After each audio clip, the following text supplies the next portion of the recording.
All right, so let's talk about going over some of this, putting all this together as far as VSEPR goes.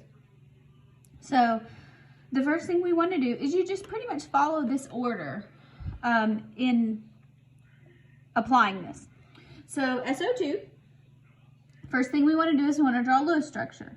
Sulfur has 6, oxygen has 6, so we've got a total of 18 electrons to work with. We've drawn this molecule before, and it should look like this. The next thing we do is we count the electron groups. This means electron geometry, and this means molecular shape. I will always ask you in terms of this specific language. So the electron geometry. Let's count the groups. Remember, bonds are lone pairs, and they only count as one group. So we have 1, 2, 3 groups. 3 groups for electron geometry is always trigonal planar. And again, I don't care if you draw the Lewis structure with bond angles or not. That's not a big deal for me. Okay, next to look at the shape. Do we have lone pairs to consider? I use the AXE notation that says we have 1 central atom, 2 bonding groups, and 1 lone pair of electrons. When you look on your reference sheet or in your notes, you will see that this configuration corresponds to a molecular shape called bent. Now, when evaluating polarity, we're looking to see if this molecule has a top. That's how I colloquially put it. If I turn this around in space, could I find, yes, I could find the double bond. I could find the electron pairs. Yes, I could find this. I wouldn't get confused. So this would be a polar molecule. Hint, pretty much anytime you have lone pairs, it's going to be a polar molecule. Next, hybridization. Now, hybridization, remember, goes back to talking about how many orbitals we have. So we have a total of 3 bonding groups. So that means we have an S, and then we need 2 p orbitals in order to accommodate these electrons. Don't worry about the double bond there. So you count 3 groups, you need 1 S, and you need 2 P's. So this hybridization scheme is called sp2. People make hybridization a lot more complicated than it is. You can just remember that electron geometry of trigonal planar, 3 electron groups, is always sp2. So if you're a memorizer, do that. BF3. Boron has 3 fluorines, have a total of 24 electrons. Boron. Now hopefully you remember that boron only likes to have 6 electrons. If you don't, that's okay. You could draw this as BF like this. It's a pretty terrible Lewis structure formal charge-wise, but either way you do it, you have 1, 2, 3. So 3 groups means our electron geometry is trigonal planar. Now the shape, we have 1 central atom, 3 bonding groups, no lone pairs. When you don't have any lone pairs, there's nothing around to jack up the shape or interfere with what we see in 3D space. So when there are no lone pairs, the electron geometry and the molecular shape are the same.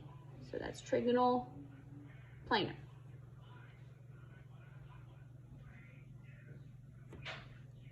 That's the name, trigonal planar.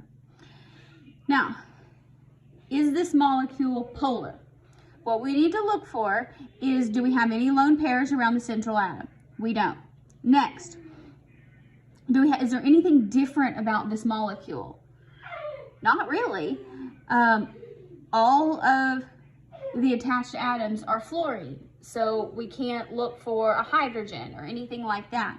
So if I told you, I wanted you to mark and remember where this fluorine is, this one here, and then I spun this around in 3D space and said, okay, where is it? You wouldn't be able to tell me. You could guess, but you wouldn't be able to tell me definitively. So if you can't find a top of a molecule, again, that's just a term that I kind of use, then it's nonpolar. You can't distinguish any ends or a top or a bottom or anything like that. 3 electron groups always corresponds to a hybridization scheme of sp2. Now, CCl4, we have 4 for carbon,